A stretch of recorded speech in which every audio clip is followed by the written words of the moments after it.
Amém a todos. Não sei quem que já está aqui.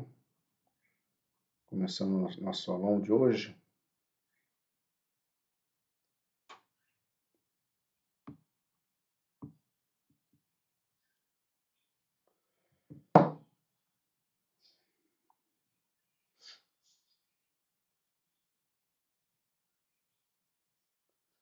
Bom dia, Robert. Tudo bem? A imagem está chegando aí, Robert, porque aqui parece que ela está pensando.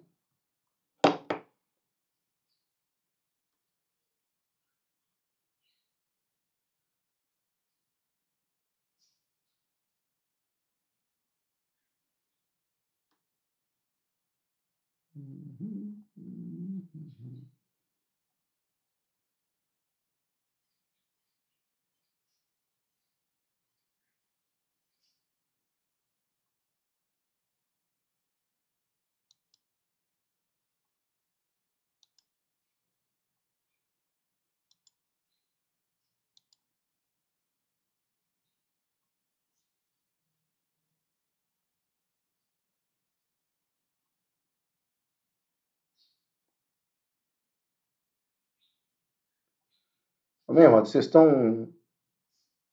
Ah, então tá bom, porque aqui que não está.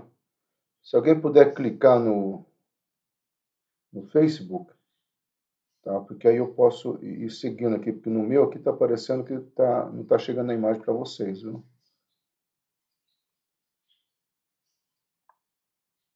Está ótimo, Roberto falou. Então tá, então deve ser o meu mesmo. Ok, eu vou seguir então. Vamos orar? Amém? Pai querido, nós queremos mais uma vez declarar o nosso amor, a nossa gratidão, Senhor.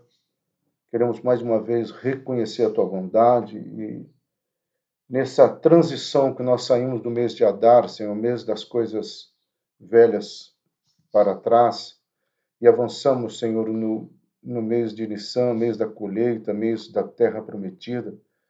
Pedimos, Senhor, que pela tua misericórdia o Senhor possa trazer à existência as promessas que o Senhor tem nos nossos corações, Senhor. Confirma, ó Deus, a tua palavra e alinha, Senhor, os teus preceitos em cada coração. É o que eu peço em nome do Senhor Jesus Cristo. Amém? Glória a Deus, amado.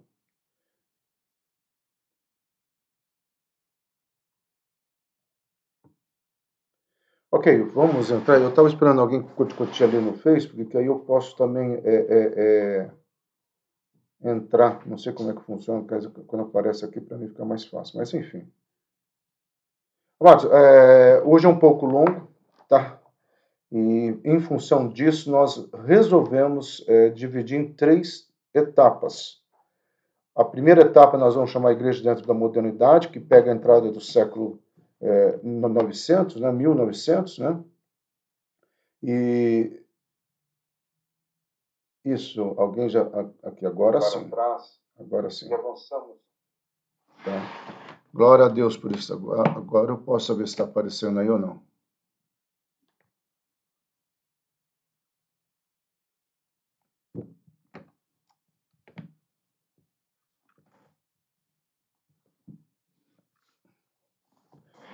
Então tá bom, amado. Vamos seguindo então. Que bom. A primeira fase vai ser que nós vamos chamar de modernidade. Essa é uma fase importante porque vai pegar o início ali da filosofia. O que é importante nós entendermos, amado? Ah, pastor, mas nós estamos estudando o que? História da igreja? Sim, história da igreja. Só que é importante nós pensarmos naquilo que eu já dei algumas aulas, que é a história do ismos, né? É quando a filosofia, a sociologia e a antropologia começam a mudar o modus operandi da questão comportamental. E isso é uma coisa notória. Vou só dar um exemplo, um modus operandi que a igreja está vivendo hoje, tá? A questão das redes sociais. Alguns anos atrás, uns 2, 3 anos atrás, a maior dificuldade para qualquer igreja seria pensar em fazer uma transmissão, tá, do seu culto. Por vários motivos.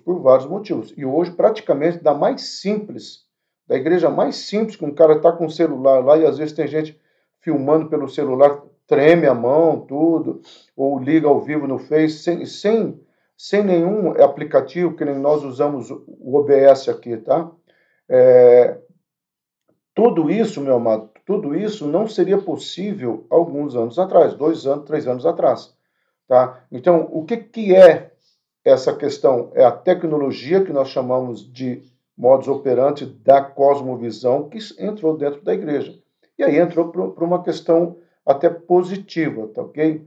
Aí, no segundo momento, nós vamos estudar pós-modernidade. Eu vou falar algumas coisas que vão acontecer na modernidade que vão refletir na pós-modernidade. Exemplo, a questão da Revolução Russa, a questão do Japão, do totalitarismo no Japão, o próprio nascimento do marxismo. Ah, pastor, mas isso aí não é história da igreja. É, irmãos, é história da igreja, porque vai mostrar o background da história que vai também influenciar.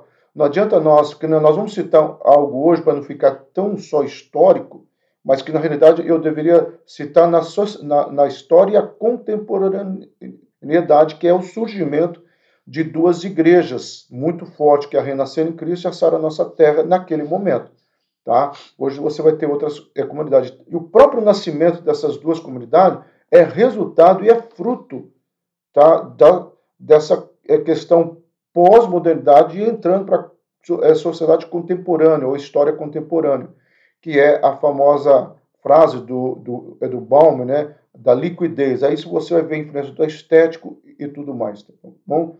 Mas avançando mais, o mundo, nós sempre vamos trabalhar aqui, ó, o mundo como sistema versus a igreja fé. Então, como que nós entramos no ano 1900? É importante essa frase de Santo Agostinho, dois amores, é do livro dele, tá? As Confissões, né, e tem um livro chamado A Cidade de Deus. As Confissões é a história particular dele, os seus conflitos com o pecado, como é que ele vai lidar o vazio existencial, muito bom. E a Cidade de Deus é quase uma referência à Nova Jerusalém, é bacana também. Só que ele constrói esse livro partindo de duas cidades, a cidade da fé e a cidade da razão. Então vamos lá, dois amores construem duas cidades. A cidade terrestre procede do amor de si mesmo ao desprezo de Deus, tá? E a cidade celeste procede do amor de Deus, levando até ao desprezo de si mesmo. Santo Agostinho, cidade de Deus. E é interessante, amado, por quê? Porque quando ele falou isso, foi muito antes do advento da sociedade contemporânea que nós estamos vivendo hoje, esse desprezo e esse egoísmo.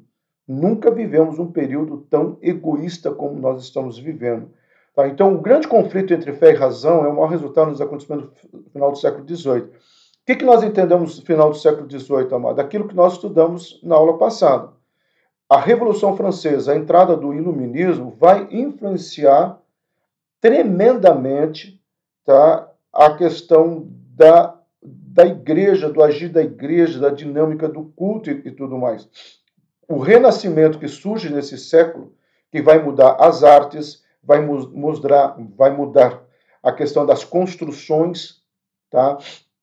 Começa a surgir uma preocupação em que o cara, na questão das igrejas, tá? Entre dentro da igreja e consiga sentir a presença de Deus. Então, o estético no renascimento começa a ser muito forte. Como que vai fazer o indivíduo sentir a presença de Deus? E aí começa a igreja a se preocupar com símbolos, cruzes, vitrais, tá? Velas, tudo que possa levar a uma questão psicopedagógica ou quase que uma formatação de um psicodrama, uma dramatização da fé. Isso vai acontecer até hoje, só que quando nós chegarmos na sociedade contemporânea, nós precisamos entender o que acontece pós Segunda Guerra Mundial e principalmente no surgimento, tá, do sexo, droga e rock and roll, que vai influenciar até a liturgia com o movimento de alguns, o deixar o cantor cristão e ir para algumas músicas. Amados, isso não tem coisa ruim, não, tá? Tem coisas muito boas, mas nós vamos falar como é que isso foi influenciar. Então, a sacralização da fé começa a ser banhada nas águas do racionalismo, porque a questão racional começa, o século XIX já entra na era da razão. Então, o mundo ocidental passou por profundas mudanças a partir da segunda metade do século XVIII, que vai influenciar o que nós estamos falando. Por um lado, a Revolução Industrial provocou mudanças econômicas e sociais reversíveis, com consequências muito significativas. Aqui é o começo, né, da modernidade. Mas quando nós falarmos da pós-modernidade, nós vamos ter que trabalhar o que vai acontecer, que é o que nós chamamos hoje do surgimento da esquerda, tá? Que é a questão do proletariado, né, que Marx vai trabalhar, a questão do manifesto comunista, a questão de Adam Smith, principalmente o pai do capitalismo, a divisão entre pobre e rico, tá? E mais tarde, na sociedade pós-contemporânea, essas questões vão influenciar muito André Gutierrez no Brasil. Vamos pegar o Brasil, o Leonardo Boff, e principalmente alguns nomes de pastores conhecidos nos dias atuais. Então você vai ver o pastor, né, e a pergunta que se faz, o pastor vota na esquerda. Você vai entender como é que se formou esse pensamento, tá, quando nós estudarmos essa formatação, né, da pós-contemporaneidade. Então, tudo começa com a questão industrial. A questão industrial, gente, vai quebrar aquilo que nós vimos na aula passada, que era, na aula retrasada até, né, que era a questão do feudalismo na Idade Média. Começa a quebrar aqui. Aí, de repente, começa a ter um conforto. Como algumas pessoas colocam que a primeira revolução mundial foi essa, a segunda revolução foi a questão da Segunda Guerra Mundial, e a terceira maior revolução que nós estamos vendo até hoje é a revolução da internet ou das redes sociais, né, que a vida das pessoas mudou. Não se lê mais livro, não se lê mais clássicos, não se tem mais tempo, não antes da pandemia nós estamos falando isso, tá? Não se tem mais tempo até para estar em convívio com os outros. Se lembra quando uma vez a internet caiu mundialmente, houve uma queda dela? Não sei se foi a internet ou o Facebook, então um dos dois. E aí a piadinha nas redes sociais era, depois da queda, né, da internet, vou colocar a internet, a mãe encontrou o filho que estava sumido há 3 anos dentro de casa. Tá? O pai reencontrou seus filhos, a esposa reencontrou seu marido e o marido sua esposa. A família se reencontraram. Isso foi uma sátira, tá, bem sarcástica de uma realidade que estava sendo visível aos olhos de todos. E ainda nós estamos vivendo isso. Tá? Nós vivemos isso. Não é uma crítica, eu sei que é um vício, às vezes você está até no culto assistindo, eu vejo às vezes pessoas pulsando, e eu não tenho essa dificuldade, até que você passe rápido, de repente vem um aviso lá, que vem uma mensagem no WhatsApp, ou mesmo um aviso, você vai lá e olha rapidinho, porque eu entendo que ninguém consegue ficar conectado 100% no culto, isso é uma questão didática, mas a questão toda é quando se perde muito tempo aí. Então, no apogeu da modernidade, pensava-se que a raça humana havia chegado numa época gloriosa, de abundância, admirável mundo novo, que é uma crítica a esse período, apesar de ter sido escrito na pós-modernidade. Esse livro do Aldous Huxley, né, ele é uma crítica a essa questão. O próprio clássico, né, do Dickens, As Duas Cidades, começa a ser uma crítica a esse proletariado, a essa questão do pobre e do rico, essas divisões. Tá? Então, todos os problemas da humanidade seriam solucionados mediante o uso da razão e da ciência. Então, veja só, amado, esta briga que está acontecendo no Brasil, esse discurso político entre A e B, onde um fala que a ciência deve sobrepor a questão do cotidiano e o outro fala que deve ser... Então, esses pontos... Tá? Minha esposa chamou atenção para eu tomar cuidado com as falas, então estou tomando muito cuidado. Tá? Então, quando você vê duas brigas entre dois grupos, um defendendo a ciência, outro defendendo o senso comum, tá? É fruto da modernidade. Então, é isso que eu quero que você entenda, tá? Quando você fala em cosmovisão, quando se fala em sociologia, antropologia comportamental, você pensa e pode pensar que isso não tem nada a ver com a igreja, mas tem, porque isso mudou a maneira do homem pensar. Por isso que grandes filmes tentando retratar o crescimento da humanidade, como é que eles começam? Eles dizem que a humanidade passa por uma mudança das cavernas para uma vida mais social, porque aí começa a sair, porque eles ficavam nas cavernas por causa do medo, tá? No medo do ataque de animais. Aí quando eles descobrem o fogo, muda-se a questão alimentar, os alimentos passam a ser cozidos, consequentemente muda a saúde, consequentemente eles conseguem transitar à noite. Então, uma questão muda tudo. E, consequentemente, tá? Antes eles ficavam dentro de uma caverna com medo, agora eles passam a sentar ao redor de uma fogueira e eles começam a compartilhar informações e aí vai todo o crescimento. Então, isso que eu quero que você entenda. Então, as nações industrializadas conduziram o mundo a um estágio melhor, claro, em todas as áreas, mas longe da infantilidade da ideia de Deus, tá? Essa é uma frase que nós já vamos trabalhar nela, não é minha, por favor. Tá? Que com o crescimento, começa assim, muitos autores, nós vamos citar dois, né, mas um eu vou escrever, outro eu vou citar, em especial, que vai falar sobre a infantilidade, quem precisa de Deus é infantil, ou seja, nós não precisamos mais de Deus. Parece que essa questão que está lá na Torre de Babel, por isso que eu coloquei lá no início aquela imagem do Santo Agostinho, né? É uma imagem da Torre de Babel. Parece que aquilo sempre está implícito dentro do homem. Querer chegar até Deus, querer ser Deus. E é o que estava lá desde o começo em Lúcifer, né? Quando ele tenta ser Deus ou chegar até Deus. Então, mas não acontece. No entanto, isso aqui é muito importante, tá? Alguns acontecimentos puseram um fim trágico e melancólico a esses sonhos, trazendo grandes questionamentos em todas as áreas. Mas duas são muito afetadas, a teologia e a social. Tá? A social porque as pessoas começam a ver que todo esse crescimento, nós temos três fatalidades aqui. Tá? A primeira fatalidade é que todo esse crescimento começa a fazer uma separação entre as classes. Então, aquela questão feudal do nobre dentro do palácio, o camponês fora sofrendo, a chuva sofrendo com o inverno, começou a continuar a acontecer com os ricos da industrialização tendo a mão de obra barata e às vezes trabalhando até turnos cansativos, né, demais, porque aí começa a entrar energia. Com a entrada da energia elétrica, começa a se aumentar o turno de trabalho. É aí que vai entrar daqui a pouquinho Karl Marx com o Manifesto Comunista, tentando colocar uma ordem nesse sistema. Então, o social começa a ser mudado, o homem chega mais cansado em casa, chega mais esgotado em casa e começa a afetar muitas questões, mas também afeta esse quadro que eu coloquei, espiritual, biológico, porque dorme-se menos, come-se de uma forma mais diferente, porque a produtividade começa a entrar, a psicológica começa a afetar o social também.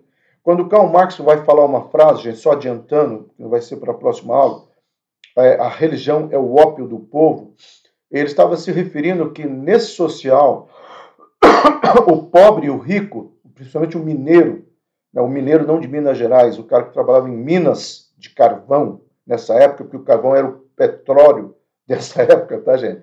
Então, este mineiro das minas de carvão, ele ia aos domingos lá na igreja e sentava do lado do patrão que muitas vezes oprimia ele. Mas ali havia uma catarse, ali havia uma fenomenologia religiosa entre eles. Oh, meu irmão, paz do Senhor, Deus te abençoe, Deus te abençoe. Mas na segunda-feira você vai ter que produzir a sua carga horária. Então, Marx olha para tudo aquilo e fala assim, parece que a religiosidade ou aquele momento litúrgico se tornou um ópio, alguma coisa que tira a dor, que tira o sofrimento. Tá? Eu não estou amenizando as falas de Marx, porque Marx é um ateu. Mas eu querendo que você entenda de onde que vem, porque às vezes, que nem eu vou colocar uma frase do Nietzsche, que todo mundo acha e critica, e quando eu dou aula de teologia contemporânea, e alguns alunos, e ex-alunos meus, inclusive, um vocês conhecem, que é o Samuel, eu sempre falo, e eu falava em sala de aula, aqui nós vamos ver o lado bom das pessoas. Porque às vezes é muito fácil falar só o lado ruim. É o que está acontecendo com a questão do Covid, né? Se fala só das mortes, mas não se fala do progresso, não se fala de outras coisas que estão acontecendo. Se bem que está muito pouco, mas nós precisamos pensar nisso. Então, o mundo ocidental entrou na era das revoluções, que se estenderia por várias décadas. A Revolução das Colônias Inglesas, nós falamos naquela aula passada, a Revolução das Colônias Inglesas envolve todo, principalmente a América do Norte, tá? Da Revolução da América Espanhola, onde a Guatemala, o próprio Caribe, o Peru, a Bolívia, tá, vão se levantar, o México também vão se levantar contra a Espanha, as revoluções liberais de 1830 e 1848, que vão fazer uma mudança que vai, olha gente, preceitos, modelos e ideias ou ideologia dessa Revolução Liberal de 1848, engraçado, vai acontecer exatamente em 1968. Aquilo lá na França com a Revolução Estudantil, a famosa Revolução Estudantil, que mudou o conceito francês em várias áreas. aquilo que Hegel fala, a história ela é cíclica, né? A Bíblia, ela fala que a história é linear, só para vocês saberem, tá bom? Passado, presente e futuro. Hegel fala que a história se repete. Há algumas evidências de algumas coisas que se repetem, sim, mas não é o que nós estamos falando aqui. Então, o liberalismo, que vai nascer dessas revoluções, a democracia e a cidadania entra em jogo tanto na Europa quanto na América. Um dos piores deles chama-se liberalismo, que vai influenciar muito a igreja através de alguns teólogos. Então, eu coloco aqui, gente, quando eu dou essa aula, que são 3 revoluções importantes. A primeira, né, que é o começo de tudo, eu sei que está pequeno ali, mas isso aqui eu passo para os meus alunos, então ele consegue ler. A segunda, a industrial. A terceira, tá, a segunda que vai mudar a questão, vai ser a entrada, vai ser a saída do carvão e a entrada do petróleo, a segunda. E a terceira é o que nós estamos vivendo agora, tá? Mas essas revoluções, principalmente a segunda, com a entrada do carvão, a substituição do carvão pelo petróleo e algumas mudanças na mão de obra, começa a entrar já o capitalismo que começou na primeira revolução industrial.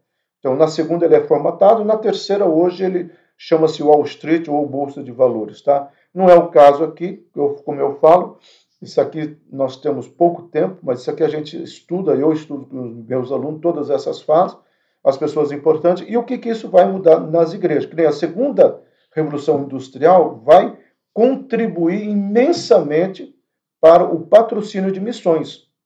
Então, grandes grupos missionários, principalmente porque é o Texas que vai ter mais petróleo na América do Norte, tá? E é o Texas que vai produzir riqueza para fazer o envio ou formatar o envio de grandes missionários, e aí você vai ter. Então, por mais que a história esteja indo contra Deus na cabeça dos homens, Deus está usando a história, tá, para tudo isso. Aquela frase do John Piper, né? Se o diabo tentou, nos dias atuais, se o diabo tentou fechar a igreja, Deus abriu uma igreja em cada casa. Tá? Então, Deus sempre está no controle das questões. Então, a classe média foi profundamente influenciada pelos ideais da Revolução Francesa, e a Revolução Industrial trouxe importantes mudanças socioeconômicas. As classes baixas começaram a ser influenciadas por ideais de anarquistas, sobretudo, e aqui nós vamos falar um pouco, mas nós vamos ter que avançar na pós-modernidade, que é a aula que vem, tá? E essas inspiradas pelo Manifesto Comunista, que todo mundo fala que é do Manifesto Comunista, mas poucas pessoas sabem o que é. Eu me lembro que na minha adolescência para jovem, né, a coisa mais fantástica era você ter 2 livros, você conquistava as gatinhas da época. Eu não sei se o Robert tem a minha idade, que não tem, acho que eu sou o mais velho aqui, só eu mesmo. Né? Então, o primeiro livro era o 9º capítulo das obras de Marx, que é o Capital. Tá, por si só, onde ele vai falar do proletariado, da burguesia, ele vai falar da questão da necessidade anárquica, né, de um protesto. Aqui era o máximo, você não precisava ler, você só tinha que ter o livro na mão. E o segundo livro era A Erva do Diabo, de Carlos Castanheda. Né? E aí você tinha esses 2 livros, você era um cara antenado nas coisas, entendeu? E é interessante isso, porque são duas questões assim que fazia sucesso. Quando você falava, citava o Carlos Castanheira. Tem um outro autor também, mas ele não fazia tanto sucesso, porque ele era mais clássico. A Anja leu todos dele, que era o Lobsang, né, a terceira visão, principalmente a terceira visão. Ele era um pouco mais místico, né? Mas esses 2, de uma certa forma, trabalhavam alguns valores que vão formatar um ideal. E as igrejas começam a alimentar dessas questões também, tá?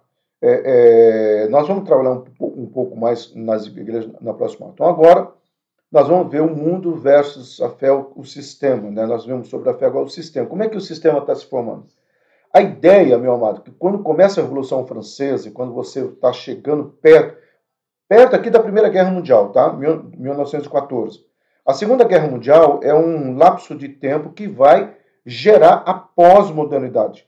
Então, veja só, se a ruptura, tá? Porque são acontecimentos sociais muito fortes, se a ruptura da sociedade feudal, tá? burguesa feudal, é rompido com a Revolução Francesa, tá?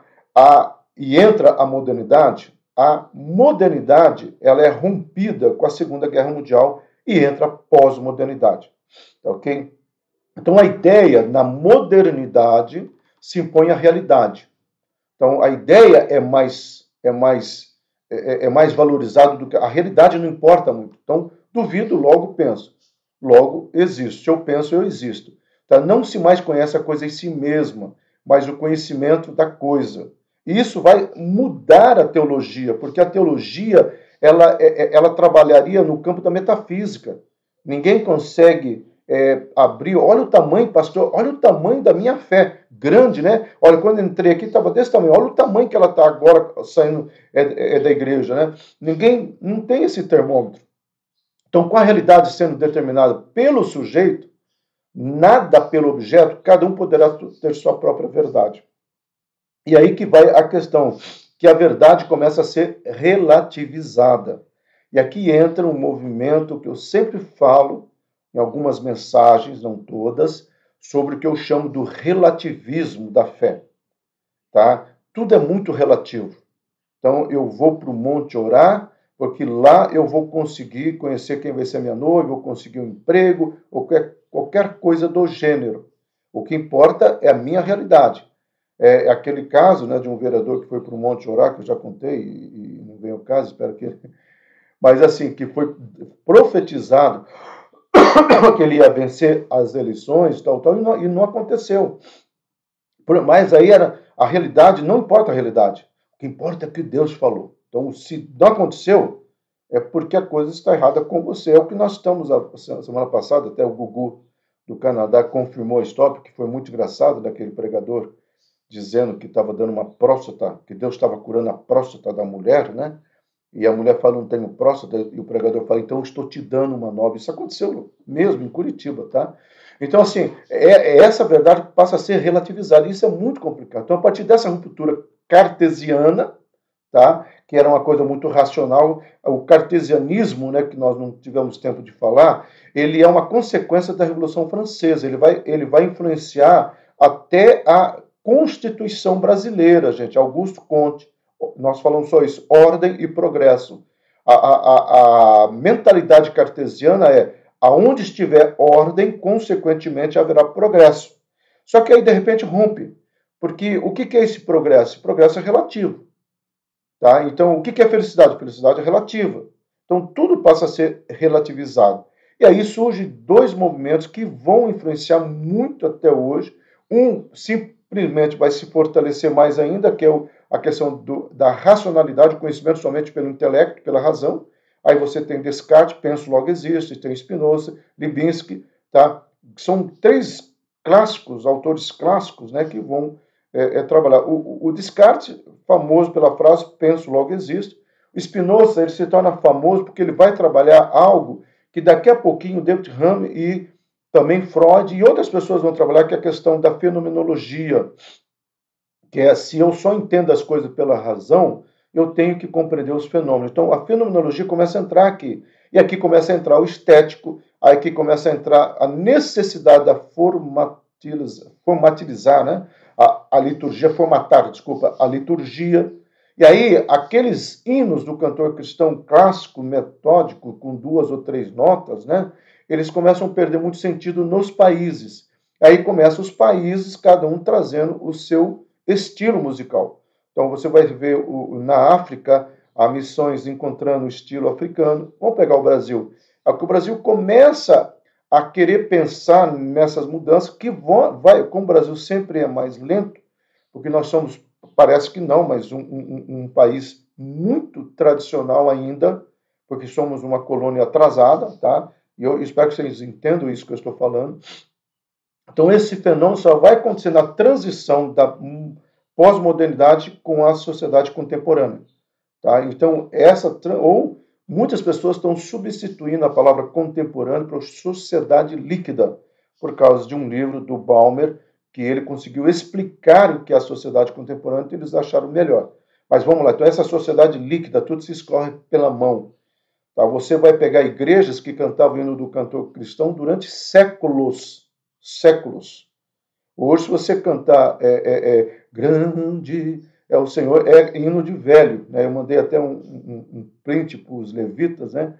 São alguns corinhos, cânticos de hoje é cântico de velho. Não se canta mais, porque nós cantamos coisas modernas. Então, tudo é estético, tudo é moderno. Isso não é ruim, gente, mas eu estou falando como é que isso se processa, tá? E tem essa questão também. Hoje, a sociedade líquida, a sociedade contemporânea, ela conseguiu juntar o racional com a questão fenomenológica, tá? Que é o empirismo, conhecimento como fruto do sentido da experiência, tá? Que nos dá a aparência das coisas. Bacon, o Bacon vai dizer muito sobre Hobbes, vai trabalhar o Luke também. A famosa frase parece, mas não é, vem daqui, tá? Que é uma questão empírica. Então, isso vai mudar a sociedade, isso vai trazer um questionamento na sociedade e, consequentemente, vai trabalhar na questão da fé. Então, o grandioso edifício ideal da Idade Média, em que a religião, a civilização, a teologia, a filosofia, a igreja, o Estado, clero, laico estavam harmonizados na transcendente unidade cristã, ou seja, a igreja era, ou a sociedade, ou o mundo era teocrático, tá? O mundo era regido pela força da cristandade, e aí, através, nós já estudamos isso, lembra aquele quadro do humanismo? O humanismo entra trazendo o relativismo, trazendo o racionalismo e trazendo essa questão da fenomenologia, que é o empirismo. Eu coloquei aqui, destruído pelo humanismo imanentista, que constitui o espírito característico do pensamento moderno. Esse humanismo imanente, né, que você precisa entender e saber que você precisa ser feliz. E é interessante que a teologia da prosperidade que vai surgir quase no finalzinho da pós-modernidade, vai dar os primeiros passos na pós-modernidade, vai crescer muito na contemporânea, ou talvez eu até começar a chamar de sociedade líquida, porque é um termo mais atualizado, ela vai ser fruto desse pensamento. Porque quando você olha para a teologia da liberdade, o que você encontra nela, da prosperidade, o que você encontra nela é o humanismo, o hedonismo e o existencialismo sendo banhado nas palavras de Deus. Então, é exatamente o cara que fala 3 bobagens, mas ele fala Deus no controle, pronto. Aquelas 3 bobagens, elas são forçadas a entrar num cognitivo, né, cartesiano evangélico. Então, nem todo aquele que diz Senhor, Senhor, e é interessante que essa frase eu sempre usava, né, de Mateus 7,21, para outro contexto. Mas hoje ela é muito forte, gente, porque tem de pessoas chamadas palestrantes, né, de pensamentos positivos, palestrantes. Agora existe até, vou citar aqui, coach ministerial. Como que você pode implementar o seu ministério, fazer a sua igreja crescer como nunca cresceu, e como que você pode ser uma pessoa realizada no seu ministério. Amado, eu sou do tempo que a realização no ministério era vida se convertendo, vida sendo transformada e Deus sendo glorificado. Hoje, o realizar no ministério é a minha igreja está grande, a minha igreja está nas mídias sociais e eu sou um pastor com N convites para pregar até no mundo inteiro. Quanto mais internacional eu for, mais realizado ministerialmente eu sou. Então, isso é resultado do pensamento humanista. Tá? Então, a teologia da prosperidade vai trabalhar com esses ismos, né? Sem saber, ou o diabo infiltrou, porque tem coisa que não é de Deus mesmo. Mas avançando aqui. Então, assim, o começo do século XIX também viram surgir o chamado de liberalismo clássico. Tá? Um conjunto de ideias. O liberalismo clássico, gente, vai surgir com o indivíduo, nós já vamos falar sobre ele, e vai mudar tanto, ele vai mudar a política, vai mudar o social, vai mudar a religião, vai mudar a economia. Tá? Eu vou falar apenas sobre a religião e a economia. Tá? Um conjunto de ideias que afirma a liberdade individual nos campos econômico, político, religioso, intelectual, contra a ingerência do poder estatal, defendendo que todos são igualmente livres para afirmar sua crença na esfera pública e da pé de igualdade. Opa, veja só, então para você entender aqui o que eu quis escrever. Com a entrada da modernidade, eles quiseram acabar com a ingerência ou o gerenciamento da igreja na vida cotidiana. Só que eles não gostaram disso.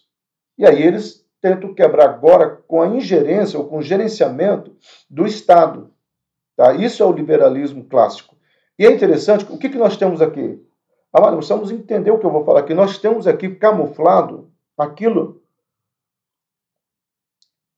que talvez a queda gerou no ser humano.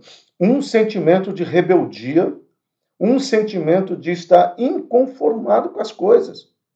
Tá? Tem pessoas assim, se eu ganhasse, vou citar valores, se eu ganhasse 5 salários mínimos, eu ganho 2. Se eu ganhasse 5 salários mínimos, Deus me ajude a ser uma pessoa feliz. Aí Deus abençoa, ou as coisas acontecem, ele ganha 5. Aí ele começa, se eu ganhasse 8 salários, aí eu ia conseguir, Aí ele vai para 8 salários. Se eu ganhasse 12 salários mínimos. Você sabe o que é isso? As pessoas nunca são capazes de parar e dizer, uau, para quem ganhava 2, está ganhando 5, glória a Deus por isso. Tá? Então, esse sentimento de gratidão, ele é consequência desse liberalismo clássico, esse liberalismo que vai cair num relativismo. A busca do prazer, que é o fruto do hedonismo. Paulo combateu isso na carta aos Gálatas, na segunda carta aos Coríntios. Daí ele manda Timóteo tomar cuidado com o hedonismo, a busca imediata do prazer. John Locke, né, já falamos sobre ele vai falar sobre a economia, tá? E o que ele vai mudar da economia? A Revolução Industrial. Ele é o cara que vai... Tá? Só que essa Revolução Industrial tem 3 fases. Nós, nesse período aqui, nós estamos entrando na segunda Revolução Industrial. Terceira Revolução Industrial vem pós-Segunda Guerra Mundial, tá? E aí também vai influenciar a economia, vai influenciar o social, vai influenciar o político, mas vai influenciar a religião. Quando ele entra nesse liberalismo da religião, ou ele vai formatar a religião, ele rompe o sagrado. Então, as coisas não são mais sagradas, tá? E aí Deus está em tudo. Tem uma mensagem boa que Deus até permitiu? Com certeza, amado. Só que quando eu começo a ver que Deus está em tudo, eu caio no que os desagrejados estão falando hoje. Eu sou a igreja, eu não preciso ir para a igreja, eu posso faltar na igreja. Porque eu sou a igreja, eu sou o templo do Espírito Santo. Eu sempre falo, é idiotice o cara que pensa assim, porque, primeiro, ele está falando a verdade? Sim, ele é o templo do Espírito Santo. Mas a igreja é a comunhão dos santos. Paulo não estava perseguindo, tá, o templo do Espírito Santo. Paulo estava perseguindo um sistema que na cabeça dele que seria a igreja. E quando ele vai perseguir a igreja, o que Jesus fala? Porque tu me persegues. Então, é a mesma coisa de eu falar hoje, sem sombra de dúvida, sem medo de errar, e sem ser pretensioso, de que o cara hoje que fala que ele não precisa de igreja, ele está negando uma parcela muito grande de Jesus. E Jesus não pode ser fragmentado. Então, isso aqui é muito importante que você entenda. Não caia nessa mentira do desagrejado. Não caia, porque para mim o desagrejado é aquela pessoa que não quer ser confrontado, não quer ser tratado na comunhão dos santos, tá? E é um preguiçoso para ir para a igreja, mas não tem preguiça para ir em outros lugares. E o que é mais importante, se eu não tenho igreja, eu não preciso dar o dízimo. Eu vou administrar a igreja. Então eles passam a ser verdadeiros administradores das coisas de Deus. E Deus cobra. Isso é muito sério. Então, com isso, abre o caminho para o Deus da modernidade, que é o Estado. Esse Estado vai ser quebrado perto da Primeira Guerra Mundial, tá? Ou da Grande Guerra em 1914. E aí, amado, você começa a ter alguns nomes que é importante, que vão influenciar principalmente o pensamento teológico, influenciando o pensamento teológico, consequentemente influencia, tá, a igreja. E esse é um pastor reformado alemão, Schleiermacher, ou Schleiermacher, né? Considerado o pai da teologia liberal moderna. Ele foi professor na Universidade de Halle, em Berlim. Esse livro dele, apesar de ter escrito um pouco antes do que nós estamos estudando, ele vai mudar a cabeça de muitos teólogos, trazendo o que é chamado do liberalismo. Esse liberalismo traz teólogos que vão reinterpretar a Bíblia, ou uma tentativa de colocar a Bíblia como um conto de alegoria judaica. Por isso que quando você escuta hoje as pessoas falando assim, o Velho Testamento é de Israel, Porque esse cara foi um dos que começa a falar assim, que o Velho Testamento é uma história de uma nação judaica, não tem nada a ver com o cristianismo. O que teria a ver com o cristianismo não é nem os evangelhos, porque os evangelhos tratam da história de um judeu. Olha só. Então, o que é para nós importante? Somente as cartas de Paulo. Nem o Apocalipse eles aceitam. Tá? Então, com isso, amado, você vai desconstruindo e você vai ter pessoas. Aqui em 1918 esse cara morreu. Doutorando Julius, né, conhecido, professor da Universidade de Göttingen, deu origem ao chamado hipótese documental. Quem já estudou teologia, tá, vai ver que existe uma briga em alguns autores com a questão chamada teoria javista, que é Javé que fala, Eloísta, que é Elohim. Então, Elohim é o que acredita na Trindade, Javé é o que não acredita na Trindade, e deuteronomista ou sacerdotal é aqueles que acreditam que o Pentateuco é um livro de preceitos comportamentais, tá? Um livro de regras litúrgicas do judaísmo. Então, começa toda essa questão. E aí, um braço de elogio ou palmas de elogio para a teologia da prosperidade. A teologia da prosperidade, ela vem resgatar o Velho Testamento. E aí eles começaram a ver que no Velho Testamento existe promessa de riqueza, de abundância, terra que manda leite e mel. E aí eles começam a fazer a analogia. Peraí, mas a igreja também pode ter isso. E o que é correto? Nós também podemos ter isso. Só que o que a teologia da prosperidade errou, eu sempre cito isso, Deuteronômio 28 é o exemplo mais clássico. Ela pega a verdade a partir do versículo 3, que nós estaremos por cabeça, nós não estaremos por cauda, não seremos cauda, nós teremos muito para emprestar, mas nunca tomaremos emprestado, nós teríamos prosperidade, tá. Mas os 3 primeiros versículos falam, se propuseres hoje o vosso coração dar honra, cumprir os meus estatutos e os meus mandamentos. Uma vez no aulão nós estudamos o que é honra, o que é estatuto e o que é mandamentos, tá? E aí, se você cumprir isso, Paulo vai conseguir trazer isso à realidade, as 3 coisas, tá bom? Então, não se preocupe que Paulo vai formatar essa ideia, e por isso que a questão comportamental de Paulo é muito forte. E aí, nesse período, tá, vai surgir um nome que é complicado, Deus está morto, permanece morto, quem matou fomos nós, que é o Nietzsche, né? O Deus está morto. Assim falou Zaratustra quando o indivíduo desce lá da montanha e ele pergunta o que aconteceu, e aí ele fala, Deus está morto, aí todo mundo, no livro, né, quem já leu sabe o que eu estou falando, e aí ele questiona, mas como Deus está morto? Aí ele olha e fala, nós matamos Deus. Bom, deixa eu defender o Nietzsche num ponto aqui, tá? Ele foi um ateu? Sim, ele foi um ateu, ele nega Deus, mas qual foi a revolta de Nietzsche? Foi com a questão luterana. Ele começa a ver que os cultos se tornaram uma exaltação hedonista e aos poucos os cultos começaram a expulsar Deus para fora. Então ele fala assim, a igreja matou Deus, os cultos estão matando Deus. Ele começa com esse tipo de pensamento. Tá, aí depois ele não é aceito, ele é criticado, e aí talvez na revolta dele, aí ele chuta o pau da barraca, né? Ou o diabo empurra ele.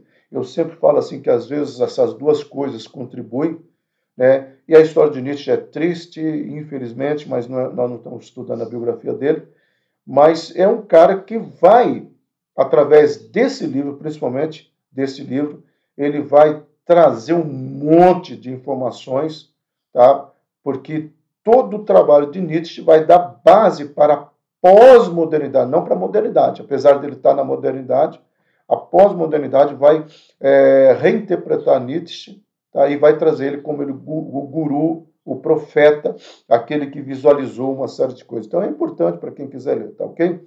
O mundo versus a igreja. Agora a questão da fé. Como é que a fé trabalha na modernidade? Como o fundamento da fé cristã estavam sendo atacados dentro da própria igreja, e as doutrinas da criação, da inspiração da escritura, então, tudo isso começa a ser questionado, meu amado. Tá? Foram severamente questionados ou claramente negados. Há muitas teorias dessas que elas foram veemente negadas. Ora, se você nega algo, se você tira uma verdade para nós importantíssima, que é a nossa fé cristã, o que sobra? Tá? É exatamente isso. O cara está passando de um abismo para outro, tá? Apoiado pela Bíblia. Eu sei que isso não é uma Bíblia, mas a ideia foi essa, tá? E aí o indivíduo tem um apoio, ele tem uma ponte. Mas se ele não tiver essa ponte, por isso que ele vai dizer, bom, se essa ponte não... Schopenhauer, desculpa. Se essa ponte não existir, ele tem que fazer um salto da razão para a fé, porque aonde acaba a razão, a fé tem que entrar. Então, na tentativa de se libertar de uma cultura religiosa com os padrões morais absolutos, por que padrões morais absolutos? Porque pecado era pecado, era uma coisa absoluta, não era uma coisa relativa. Tá? Adorar a Deus é adorar a Deus. Cumprir a Bíblia era um preceito absoluto. Ah, mas veja só, que nem assim, pessoas que vivem num pecado, e olha, gente, eu escuto muitas justificativas de pecado, vocês não têm ideia. Não, mas Deus entende isso. Deus compreende isso. Tá? Então, o indivíduo moderno criou uma religiosidade interiorizada, subjetiva, porque a subjetividade diz que a verdade é relativa. Tá? A tua verdade pode ser que não seja a minha verdade. Deus está te cobrando essa santidade, problema teu, Deus não me cobrou nada. E aí, consequentemente, eu vivo sem culpa. Quem gostar de aprofundar mais disso, tem um autor chamado Paul Turner. Tá? Põe Paul Turner. E vale a pena ler qualquer livro dele. E ele vai tratar muito sobre essa questão da culpa. E quase todos os livros dele tratam essa questão da culpa. Mira Lopes, um argentino também, ele é um psicanalista, ele vai escrever sobre os 4 gigantes da alma, ele vai falar sobre a culpa, essa culpa que vai. Vamos pegar autores mais atuais, Eugene Peterson, no seu livro A Sombra de Jonas, ou então A Volta do Filho Pródigo. Gente, A Volta do Filho Pródigo é um livro do Eugene Peterson que todo cristão deveria ler, é fantástico. A história ali dele, como é que ele trabalha essa questão de você lidar com a culpa, você assumir a culpa e você encarar o seu erro de frente. Você tem também Francis Schaeffer, tá? O Francis Schaeffer é o Deus que intervém, eu até coloco uma frase dele aqui daqui a pouquinho, tá? Quando ele vai, o Francis Schaeffer tem um livro, para quem gosta da física quântica, analisando o livro de Gênesis pelos pensamentos de Albert Einstein. Então, vale a pena, são autores que nós precisamos ler. Né? Ultimamente eu estou lendo um cara holandês chamado Doyever.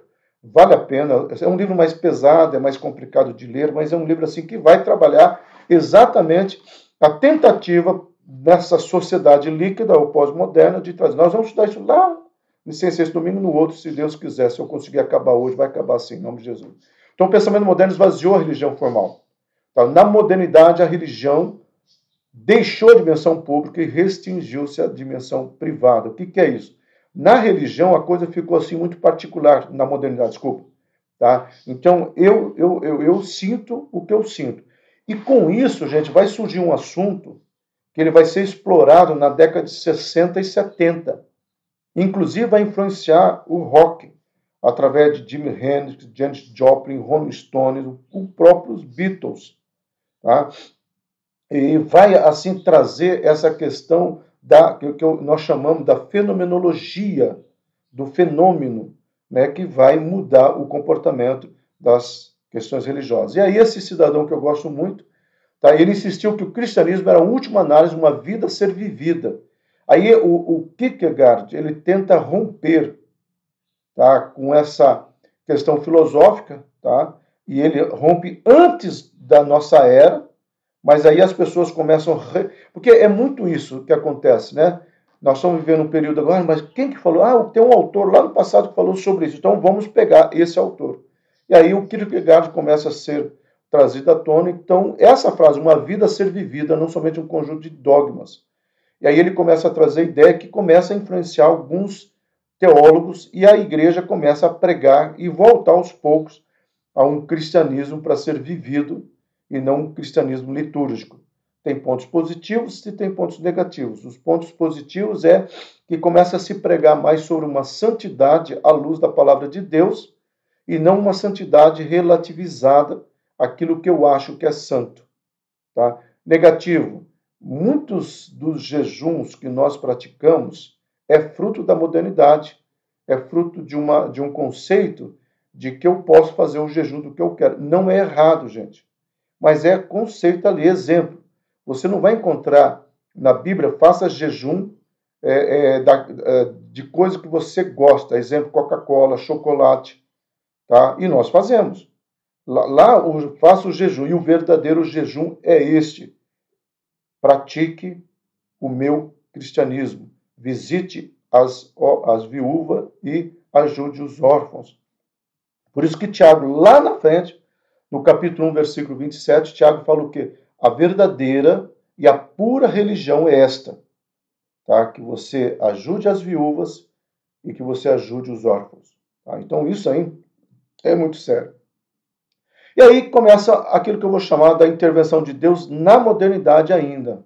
Deus vai intervendo. Então, nesse período, a mensagem cristã original poderia ser resumida como a paternidade de Deus, a fraternidade de Deus entre os homens. Ou seja, nesse período da modernidade, Deus é pai. Veja que a teologia contemporânea, pós-contemporânea, né, ou contemporaneidade, ou atual, vai pegar essa frase, papai, né?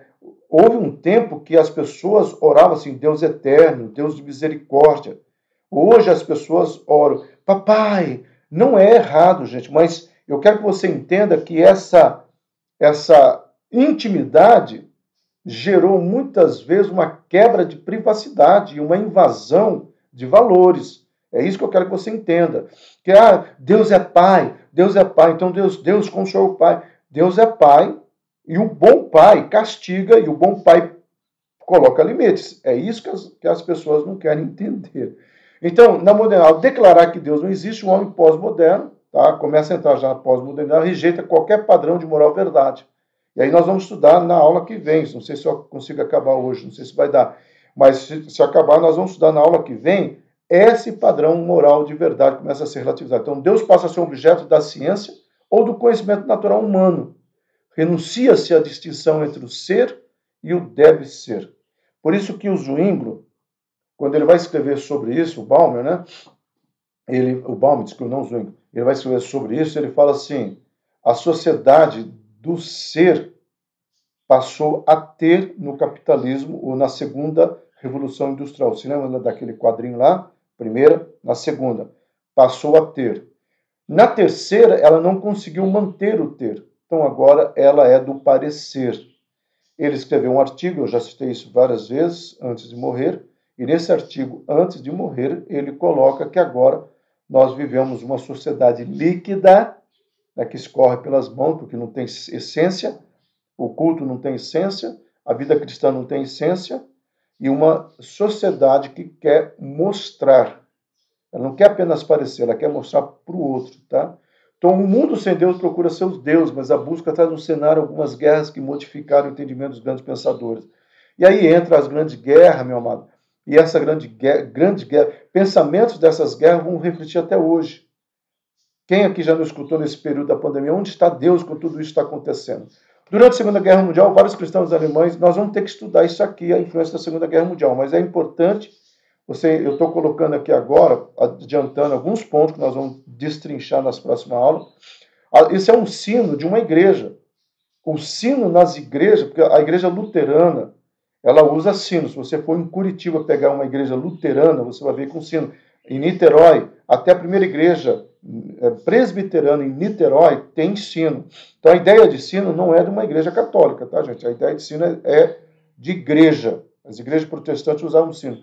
E aí você tem o Hitler, né, ou o nazismo, colocando nos sinos essa marca. Então, quando bater, as pessoas sabiam que estava, de uma certa forma, falando o nome dele. Tá? Então, é complicado isso. Nós temos esse cara conhecido, né, Dietrich Bonhoeffer, a voz Suzy pronuncia Bonhoeffer, né, é o correto. É o primeiro a convocar as igrejas alemãs a tomar uma atitude. Interessante, se esse cara estivesse vivo hoje, meu amado, entenda bem o que eu vou te falar, tá? E não se assuste.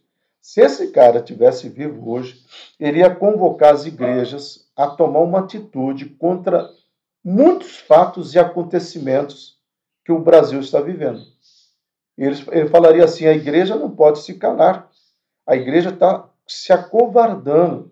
Porque o que a igreja está preocupada hoje? Fazer o culto. Nós precisamos fazer culto, fazer culto. E, amado, sem criticar, analisando, alguns, não a maioria, estão muito mais preocupados com a arrecadação, porque eu consigo entender, meu amado. Eu consigo entender. Tá? Não é fácil você ter o aluguel da sua casa, da igreja, e muitas vezes a manutenção diária faltando, não é fácil. Então, aonde o pastor vai conseguir o recurso? Através da fidelidade dos irmãos. E aqui tem um texto, gente, uma entrevista, a questão de 4 semanas atrás, do Caio Fábio. Eu tenho coisas que eu gosto do Caio Fábio, outras não, mas essa aqui eu amei. E ele faz uma análise das igrejas neopentecostais e das igrejas tradicionais históricas. E ele fala assim, ó, o conceito do cristão verdadeiro é, não está tendo culto, esse dinheiro não é meu, esse dinheiro é de Deus, então eu vou entregar lá para Deus, vou na igreja, ou eu vou depositar na conta. Tá? Então, esse conceito é muito forte na questão histórica reformada, porque é um conceito bíblico. É a mesma coisa de você ter um objeto lá na sua casa que não é teu. E você fala assim, nossa, vamos supor que seja meu objeto. Nossa, todo dia eu passo lá em frente à casa do Silas, já que eu passo lá, eu vou levar para ele, porque é dele, isso não é meu. Aí você fala assim, não, agora eu não estou encontrando o Silas, então eu sei onde é que o Silas mora. Eu posso levar lá para o Silas, mas não é meu, eu tomo posse daquilo. É mais ou menos isso que nós precisamos ter. Essa é uma foto que eu vou deixar há pouco tempo, quando ele foi morto, ele foi enforcado. Tá? Infelizmente, ele foi enforcado no campo de concentração. Então, essas guerras, por isso que eu quis falar da Primeira Guerra e da Segunda Guerra, falei só da Segunda, nós vamos ter que falar mais, vai mudar isso aqui que nós vamos ver na pós-modernidade, um mapa da Europa e do Oriente Médio. E aqui começa a surgir a Revolução Russa, nós precisamos estudar a queda do Muro de Berlim em 89 na sociedade pós-contemporânea, tá? O totalitarismo no Japão, tá? Mao Tse-tung, Stalin, Mussolini, Salazar, todos esses homens é fruto desse liberalismo. Tá? É assim, houve uma proposta de emancipação, mas o homem não está pronto. É aquela ideia, né? Enquanto isso, gente, nós vimos essa imagem, Deus trabalhando na história, Deus trazendo um avivamento, enquanto o mundo está se degladiando, enquanto o mundo está... Em 1906, o mundo está discutindo os livros de Nietzsche, tá? Os livros de Spinoza, o relativismo, Deus está morto. Enquanto as pessoas estão dizendo que Deus está morto, um avivamento acontece na Europa, nas crianças, no Ministério Infantil, nos irmãos moráveis, e nos Estados Unidos, esse cidadão aqui vai fazer. Então, ele começou a pregar sobre o batismo com o Espírito Santo, em Los Angeles, na Califórnia, uma antiga igreja metodista, que passou a ser denominada Missão da Fé Apostólica. E aí a palavra apostólico começa a ser resgatado, e hoje, infelizmente, a pós-modernidade, que não é, mas quer parecer, pega o título apostólico e transforma numa titularidade sem pé e sem cabeça. Eu sou apóstolo. Então, a coisa é quase que ele é quase a quarta pessoa da Trindade, né? Tem o Pai, tem o Filho, tem o Espírito Santo, tem um apóstolo. Então, assim, é interessante que quando ele traz esse título, ele estava dizendo, e estava pensando em Atos dos Apóstolos, resgatar a identidade da igreja. O momento de renovação começou em abril de 1906, foram por todos os Estados Unidos. Essa igreja, eu e a Anja estivemos, hoje era um museu, tá? Essas pessoas não estão mais lá, mas essa foto está lá, eu procurei essa foto, tá? E pessoas eram curadas, mas curadas mesmo, e hoje virou um museu. Agora, se você pensar, gente, vamos analisar, né? Isso é a questão da fenomenologia. É um momento onde o mover de Deus ele se torna uma questão para ser vista, não mais para ser vivida. Entendeu? É complicado isso, né? Hoje, um lugar onde tinham as maiores curas se torna um museu. No Brasil, gente, chega no Brasil algumas pessoas, tá? Entre eles esse francês que vai fundar a Congregação, 1910, tá? Que é uma divisão da Igreja Presbiteriana do Brás. Ele era presbiteriano, ele vai romper com a Igreja Presbiteriana. Deus está por detrás dessas divisões? Com certeza, Deus permite, porque Deus quer o crescimento. Não entendo errado, Deus permite sim essas divisões, tá bom? Berger, que é o famoso fundador da Assembleia, chegou ao Brasil começando com uma divisão causada por 2 missionários batistas suecos, o Gunner, que é famoso, e o Becker, eles vão se unir, vão formar a primeira Igreja Batista de Belém do Pará. Depois eles vão transformar em Assembleia de Deus, tá? E aqui nós vamos ver vários quadros. Atualmente a Assembleia de Deus tem cerca de 12 bilhões de pessoas, só para você saber, tá? Ela é dividida nessas convenções. Aqui a Assembleia, né, principal ali na Rondão é da Convenção Nacional, tá, de Deus do Brasil, e com o nome de Local de Missão aos Povos, tá bom? Aí você vai ter o segundo grupo ligado à cura divina, que você vai ter a Igreja Evangélica Quadrangular, 1950, Brasil para Cristo, 55, a Igreja Vida Nova. Essa Igreja Vida Nova, gente, Roberto McAllister, né? Ele é muito importante até hoje. Ele é o pai do neopentecostalismo, inclusive é um cara, professor da USP, chamado Ricardo Mariano, escreveu a história do neopentecostalismo no Brasil, foi uma defesa de doutorado dele. Nessa época eu era pastor da Renascer em Cristo, ele foi entrevistar o Esteve Hernandes para fazer a tese de doutorado. Aí eu estava lá nesse dia, o Esteve Hernandes inclusive pediu para eu conversar com ele. Eu conheci ele pessoalmente e por isso que eu adquiri o livro dele. É muito bacana o livro dele. Ele vai contar a história da Sara Nossa Terra, Renascer em Cristo, Edir Macedo. Só que ele pega muito no pé do Edir Macedo, por isso que se você comprar a Folha de São Paulo, uma vez por mês ele escreve na Folha de São Paulo, e agora ele tem escrito muito sobre essa divinização do mito, que é o termo que ele tem usado. Tá? Aqui é uma coisa que o Rudolfo Bultmann tenta desconstruir lá atrás, o cristianismo sempre elegendo homens, né? Ok. A Igreja Deus e Amor, em 62, a Igreja Deus e Amor é uma igreja forte até hoje no Brasil, e a Casa da Bênção, 64, inclusive, aqui em Uberlândia tem a Casa da Bênção, né? Diferente de pentecostais clássicos, você vai ter um grupo que vai passar a praticar exorcismo e usar músicas mais populares com ritmos nacionais durante os cultos, com ambiente mais informal. Quando nós falamos no terceiro movimento da igreja, Sociedade Líquida, nós vamos trazer um elemento que é chamado Hillsong. Hillsong, para o bem ou para o mal, ele muda, são fatores de mudança da história da igreja. Isso é importante. Então, o terceiro grupo seria as igrejas renovadas carismáticas. Nos anos 60, Bennett, ministro anglicano, o senhor que recebeu o dom de língua, daí começa lá na Califórnia também outros.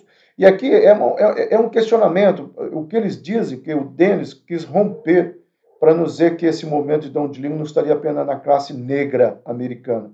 Só que ele vai gerar muitos seguidores aqui no Brasil, tá, gente? Esse movimento se espalhou rapidamente entre os luteranos, presbiterianos, metodistas, batendo no mundo inteiro. No Brasil, a Convenção Batista Nacional, com Enéas Tonini, começou aqui em Belo Horizonte, tá? Há um rompimento, que Enéas Tonini começa a pregar o dom de línguas. Quem é daqui do estado de Minas Gerais já ouviu. A avó Suzy conheceu ele pessoalmente, Enéas Tonini, tá? E ele muda essa história, tá? Uma divisão. E começa duas coisas que é importante para nós, neopentecostais ou sociedade contemporânea, sociedade, a comunidade evangélica de Goiânia, foi uma nação pentecostal fundada por Robson Rodovalho e César Augusto. O Robson vai romper com César Augusto, tá? Em 1992, e vai fazer a igreja dele, chamada Sara Nossa... 1992, vai fazer a igreja dele, chamada Sara Nossa Terra, tá? E a Sara Nossa Terra trabalha muito com... Se aqui, gente, o nosso amigo que trabalha com a musicalidade, a coisa mais importante que esse movimento de Goiânia produziu no Brasil é um movimento chamado Koinonia, tá? Que vai mudar a musicalidade e vai... nós estamos falando agora da influência na pós-modernidade e até hoje na sociedade contemporânea ou sociedade líquida, ela vai sofrer influência desse povo aqui. A mudança desse paradigma, né, que vai. E nós vamos ter um outro também que é importante, que é a questão da Renascer em Cristo, e ele vai formar uma igreja voltada para o rock and roll, uma igreja mais... começa numa pizzaria, né? E essa igreja trabalha muito, principalmente os marginalizados, ou aqueles que vão chamar a terceira via dos marginalizados, entendeu? E eles vão, como terceira via, trazendo o rock, trazendo a atuação da igreja fora dos guetos religiosos. Eles vão trazer um cara para trabalhar na questão de evangelismo, que nós vamos falar mais para frente, que vai gerar a igreja Bola de Neve, tá? Era um evangelista da Renascer que trabalhava só com evangelismo de surfista. Aí você vai ter outro. A Renascer abriu a visão na pós-modernidade, que vai até hoje influenciar grandes cantores, né, ou grupos musicais sérios como Morada, né, que vai trazer uma língua. O Morada, gente, para você ter uma ideia, ele é influenciado muito pelo Eugênio Peterson. Ah, mas por que o senhor fala isso? Por causa, vamos pegar duas músicas, Imaús. Imaús é uma personalização, tá? É uma contextualização, é uma paráfrase da estrada, daquele momento que Jesus encontra os discípulos, né? Aquela música que nós cantamos, da Casa Mais Simples, né? Que tem a marca, eu não sei o nome daquela casa, né? É você, tudo é você? Tá, eu acho que é isso o nome. É uma história, uma paráfrase via Eugênio Peterson da saída do povo do Egito. Então, por isso que eu falo assim, esses caras que pensaram lá fora vão influenciar aqui, tá ok? E aí nós temos a igreja de Laodiceia que representa esse período. Nós vamos rever lá para frente muito. Mas o que é importante aqui que nós falamos, Laodiceia fica no principal cruzamento. Vamos só ver quem é Laodiceia, tá? Hoje é a Turquia, a cidade está situada numa montanha. É interessante isso, que é uma cidade extremamente rica, originalmente chamada de Dióspolis, por causa de Zeus, né? Infelizmente a Zeus, Deus, a cidade de Deus, tá? E hoje é a aldeia Eşkizar, na Turquia local. Bom, por que eu coloquei essas três coisas? No primeiro, tá? É uma cidade que estava situada numa montanha. Essa cidade, ela passa a ser rica na produção de um remédio, uma medicação para os olhos. Tá? Por isso que Jesus, quando vem, fala para si, você pensa que vê, mas você é cega. Tá? E também ela começa a ter uma planta que faz o tingir de roupas. Ela começa a facilitar a moda. E o estético começa a vir aí. Então, por isso que é uma igreja que representa nos dias atuais, uma igreja que pensa que está vendo, mas não está vendo, uma igreja que está olhando, mas não está enxergando, e uma igreja que está colocando roupas bonitas, estética, mas não está tendo, mas está nua diante de Deus. É por isso que eu coloquei isso aqui, tá? Aqui, a cidade de Diópolis é interessante, porque hoje nós temos os dioclésios, né? Aquelas pessoas que querem ser Deus dentro das igrejas. Nós tivemos, e por isso que escândalos acontecem geralmente nesse meio, tá? O chamado gospel, né? E escândalos e mais escândalos, tá? E aqui é somente uma informação onde ela está situada hoje. Amado, nós paramos e semana que vem nós vamos ter que continuar estudando a igreja na pós-modernidade, as guerras, a Primeira Guerra e a Segunda Guerra, o que vai formatar a teologia, as ideologias que vão surgir aqui, não só de Karl Marx, tá? Mas ideologias também dentro da antropologia, Lopes Sarrampa, Carlos Castanheira, que vai influenciar o Jimi Hendrix, Janis Joplin, vai influenciar as pessoas, que vai influenciar a igreja. E aqui começa uma coisa terrível, que é chamada fenomenologia, onde a igreja começa a entrar no fenômeno da fé e vai gerar a igreja líquida. Eu vou começar a usar esse termo, tá, gente? A igreja líquida, onde uma igreja que... O que é líquido? Você põe o líquido da mão, você não consegue segurar nada, reter nada, que é o que as pessoas colocam. Amados, eu sei que está sendo grande. Ontem à noite eu discuti com a Ângela, hoje de manhã acordei e falei, Ângela, está sendo cansativo, mas é importante a gente entender o que está acontecendo hoje, porque quando a gente faz uma crítica, vamos pegar uma crítica de Nietzsche. Nietzsche falou que Deus está morto. Não, Nietzsche não estava se referindo a Deus que nós cremos, tá? Estava se referindo à liturgia. Depois ele fala, quer saber uma coisa? Eu não acredito mais nesse Deus. Então ele passa a ser um ateu. Mas às vezes nós pegamos frase e colocamos assim de uma forma maldosa. Nós vamos estudar alguns personagens semana que vem, que eles tentaram consertar o liberalismo, certo? O liberalismo vai trazer uma ortodoxia. A ortodoxia, onde eles tentaram trazer de volta, vou só pegar na questão litúrgica, o culto cristão, o uso do terno. Por que o pastor usa terno? Porque tentaram trazer uma identidade para o pastor. E terno azul, porque azul é nobreza. Tá? Então, muitas coisas que nós temos uso e costume que vem dessa época é como que se fosse uma questão estética. Vamos mostrar, trazer uma identidade. E, consequentemente, vai gerar um rompimento trazendo um cântico próprio. Então, vamos deixar cada lugar ter o seu cântico. E aí caímos na fenomenologia. Então é importante nós entendermos. Amém, amado? Parando aqui, Deus abençoe a vida de vocês. Eu espero que vocês estejam gostando. Eu não quero elogio, mas eu quero feedback. Pastor, está sendo ótimo, estou aprendendo bastante, porque isso também é muito importante para saber se eu continuo ou não, né, amor? Amém, amado? Obrigado, Tatiana, já se manifestou aqui. Bacana, bacana. Glória a Deus por isso. A Sandra estica. Vão colocando aí, gente, que eu vou lendo depois, tá bom? Deus abençoe e nos abençoe. Se eu parar aqui, você quiser fazer qualquer comentário, eu tenho o tal do WhatsApp. Será bem-vindo em nome de Jesus, tá? Deus abençoe, então, encerrando.